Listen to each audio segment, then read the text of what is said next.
Thank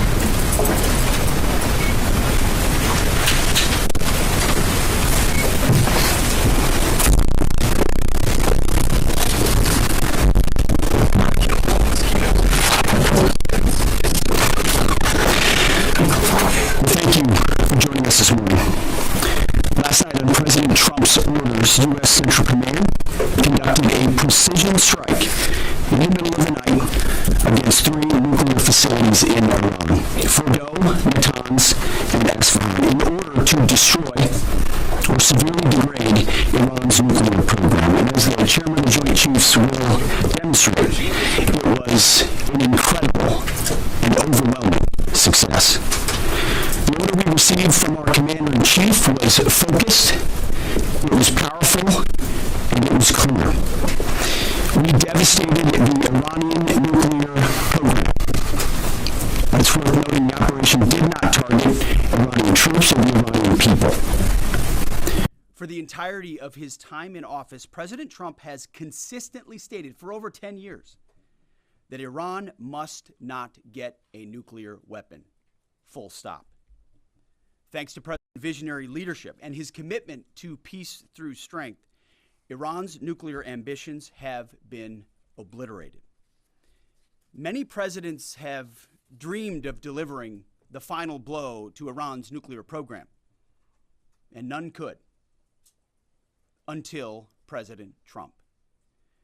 The operation President Trump planned was bold and it was brilliant, showing the world that American deterrence is back.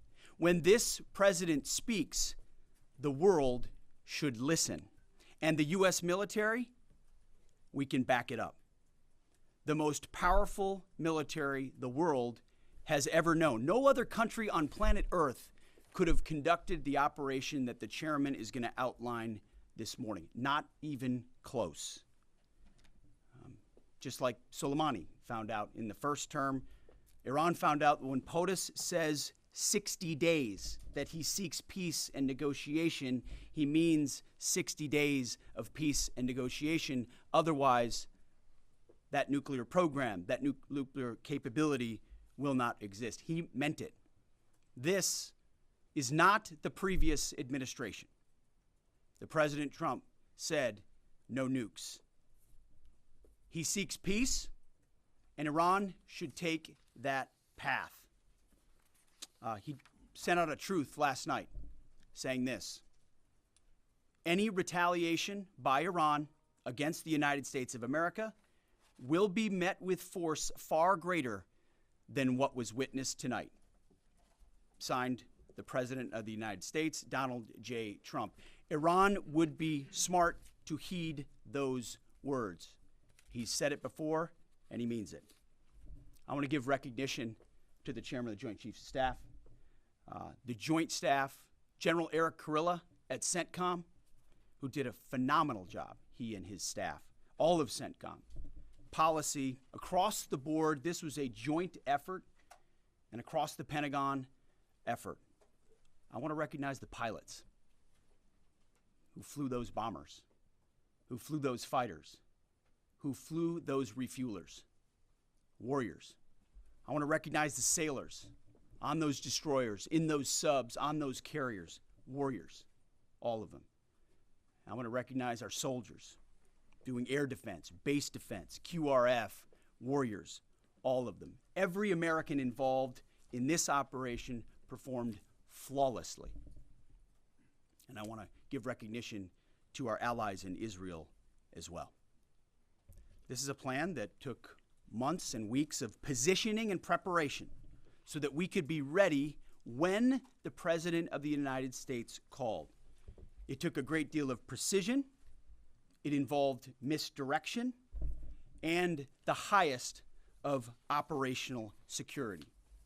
Our B-2s went in and out of downtown Tehran, of these nuclear sites, in and out and back without the world knowing at all.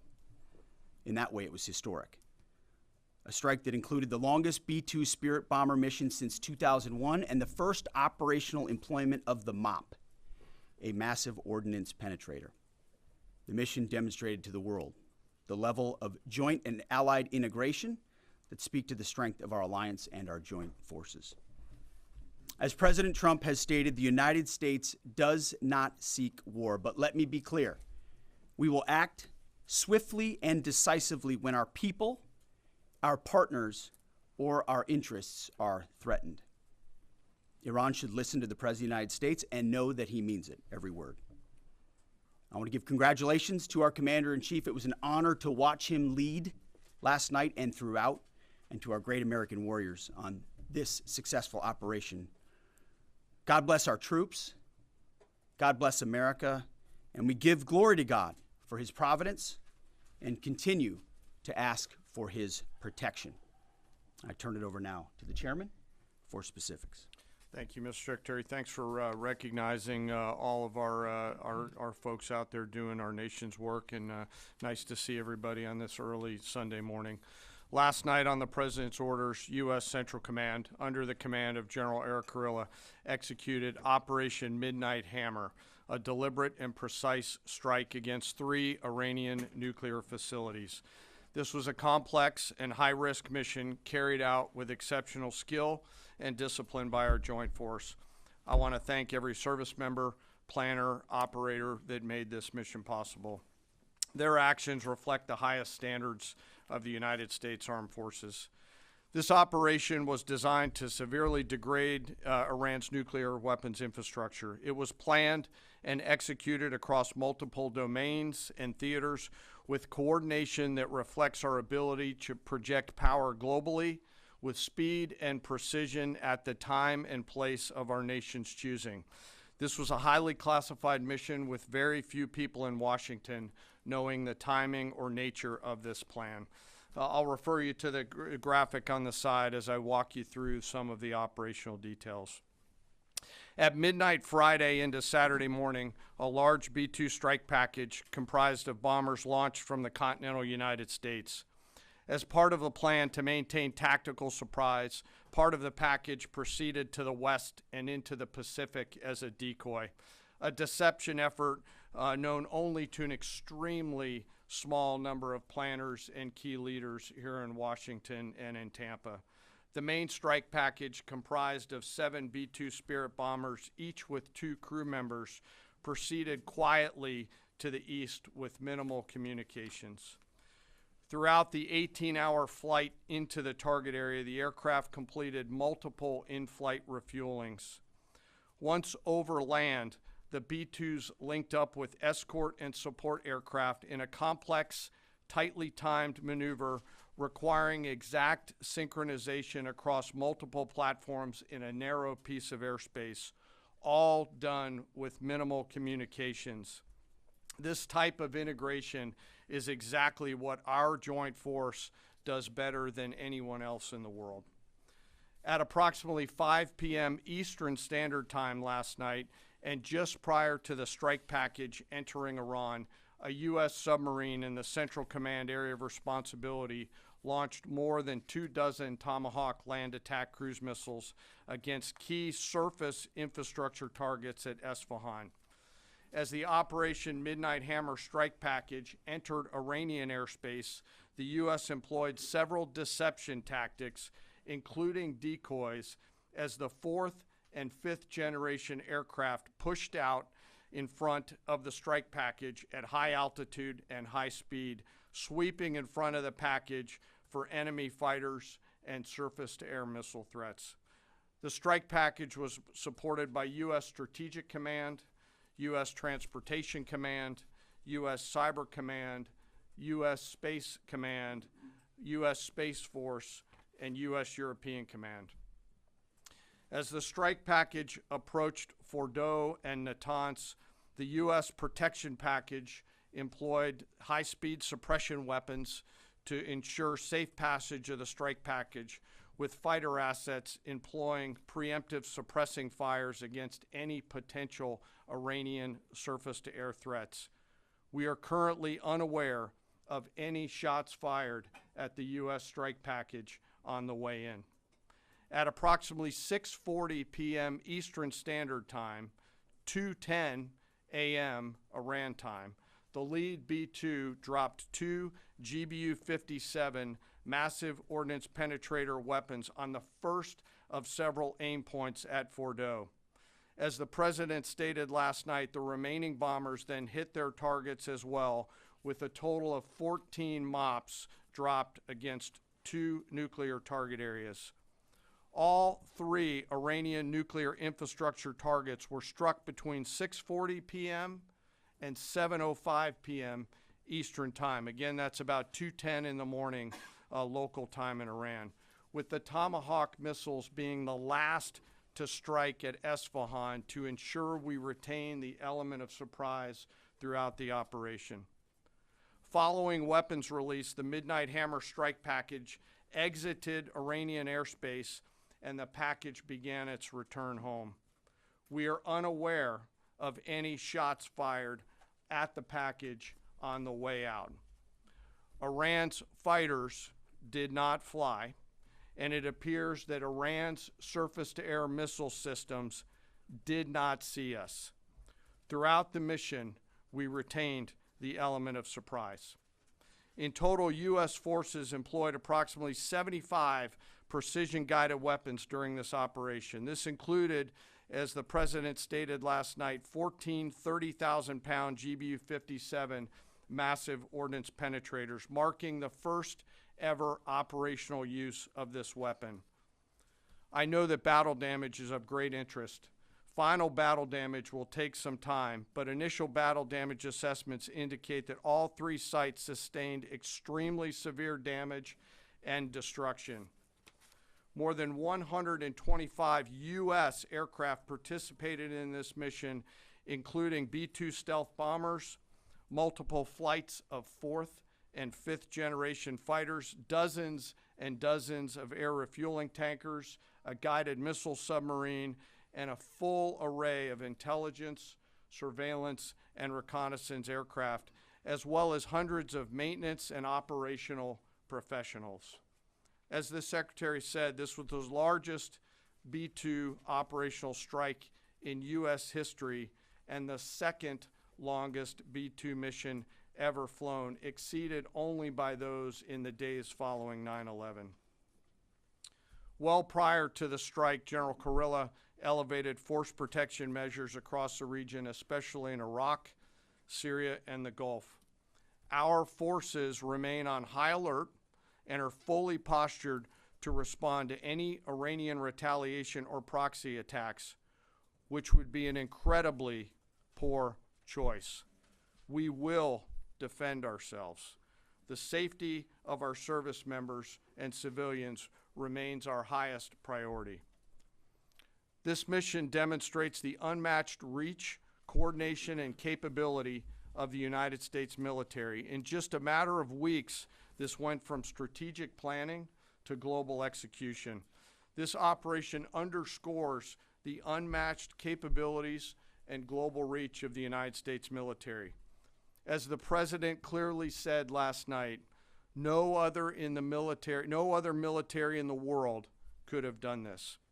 I join the president and the secretary in being incredibly proud of the air crews, naval forces, cyber operators, planners, and support teams, and commanders who made this mission possible.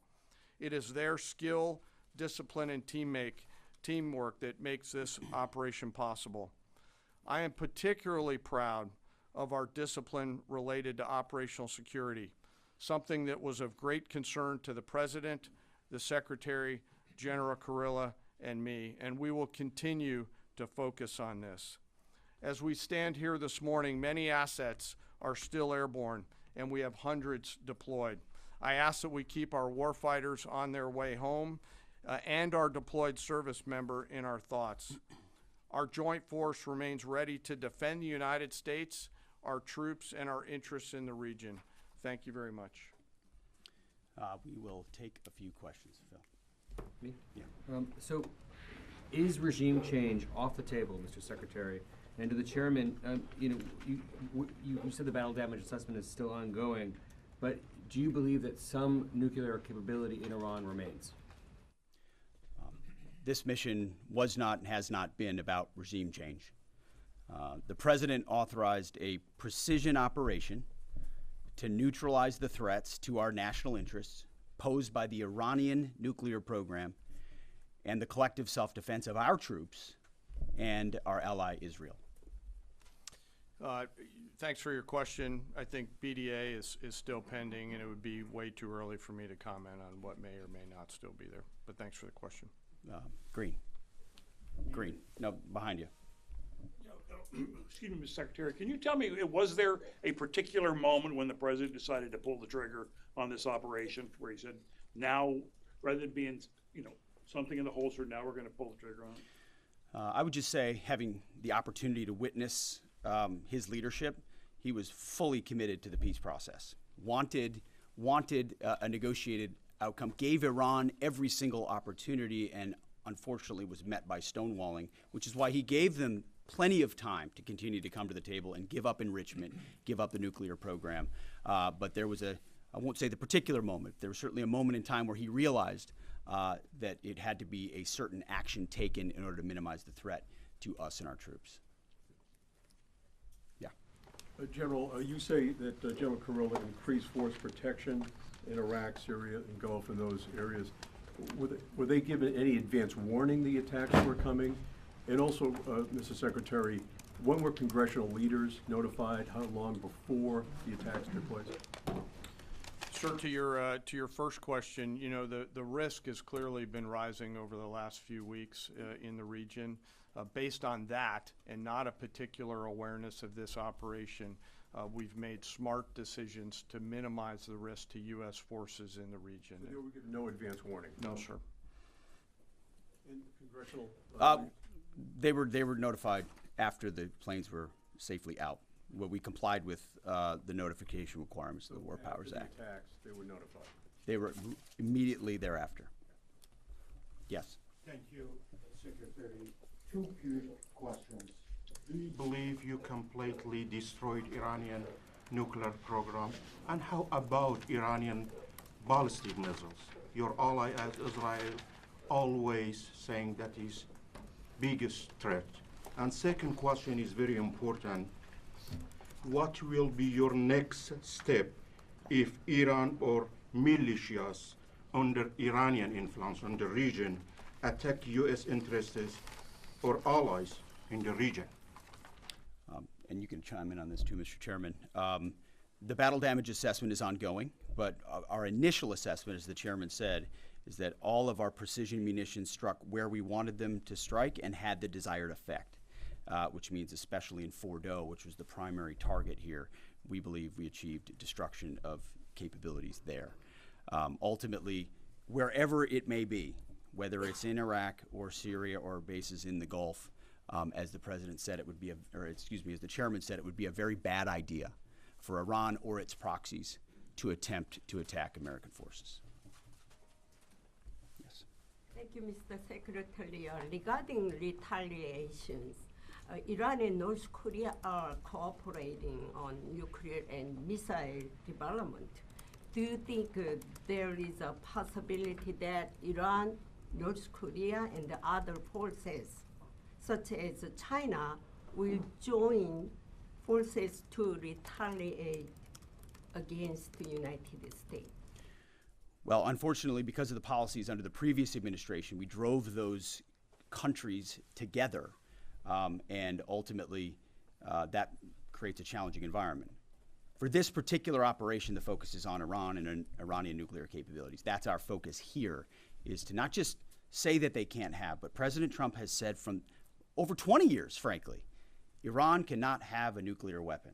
And ultimately, he decided this is the moment, given their stonewalling, when direct military action had to be taken to prevent that from happening. Yes. Thank you very much. General Kane, I understand OPSEC, I respect OPSEC. Can you say at all what security procedures are being taken to protect U.S. troops in Iraq and elsewhere in the Middle East? And Secretary Hegseth, as a global war on terrorism veteran, what do you say to veterans who may be concerned the U.S. is getting into another open-ended war in the Middle East over weapons of mass destruction?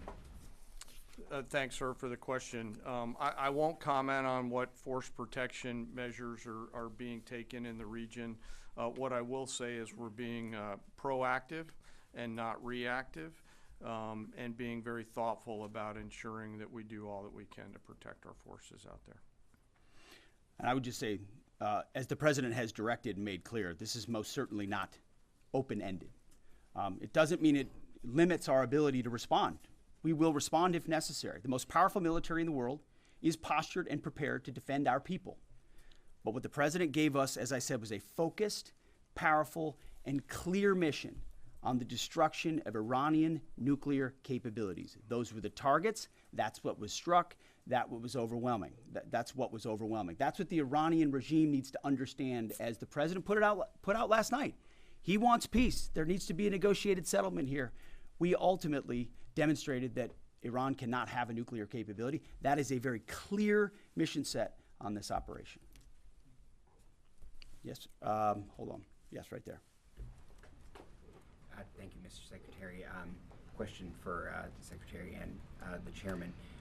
How was this strike coordinated with the Israelis on a strategic level, militarily, and on a tactical level? Was there any direct Israeli military participation in this operation? Well, I would say certainly Israel had an incredible military success, especially at the beginning and ongoing, in degrading Iranian capabilities, in degrading Iranian launchers, MRBMs. It's been incredible to watch what our ally Israel has been able to do. And there certainly have been conversations. I mean, General Kurilla at CENTCOM has worked closely in the defense of Israel for many years. And part of this operation was the defense of Israel and the ongoing defense of Israel. But as it pertains to this strike, this was U.S. operated and U.S. led. We took advantage of some of the preparatory work that's been done over the past week and a half in terms of axis of approach. I won't get into the particulars, but as the Secretary said, it was a U.S. strike. We made sure we were not in the same piece of airspace and sky. Aside from that, that was the extent of it. We'll take a couple more. Yeah, right there. Question to the Secretary first. Are you concerned whatsoever now about the reaction from U.S. allies given the strike, particularly those in the Gulf? And to the Chairman, if I may, I understand you don't want to speak to specific assets and force protection measures, but do you anticipate at least having to bring in any further assets from other theaters to aid in force protection over the coming days? We certainly understand the challenges of allies in the region, and we have been respectful and in working in collaboration with them as it pertains to basing and sensitivities there. Ultimately, they've got a lot of assets and people in those locations also where American troops are co-located. So that's a consideration of ours. We've been in close consultation with them, and we appreciate the support that we have got. Thanks for the question on sort of the global picture. And as you know, that's one of my jobs, is to look globally at the entire range of challenges. We are always carefully considering our force posture around the world, and then offering options to the Secretary and to the President. I won't comment on any future things, but the American people should know that we carefully consider those moves around the world and try to modulate as needed our force structure in the region. Absolutely. Yeah, right here. Thank you. What communications are being sent to the Iranians right now, and is there any possibility of diplomacy now or in the coming days? I can only confirm that there are both public and private messages being directly delivered to the Iranians in multiple channels, giving them every opportunity to come to the table. They understand precisely what the American position is, precisely what steps they can take to allow for peace, and we hope they do so. Yes. The president may not want an open-ended conflict. The Iranians may disagree. Are you prepared for a protracted war? Well, anything can happen in conflict. We acknowledge that. But the scope of this was intentionally limited. That's the message that we're sending. With the capabilities of the American military, nearly unlimited. So Iran, in that sense, has a choice.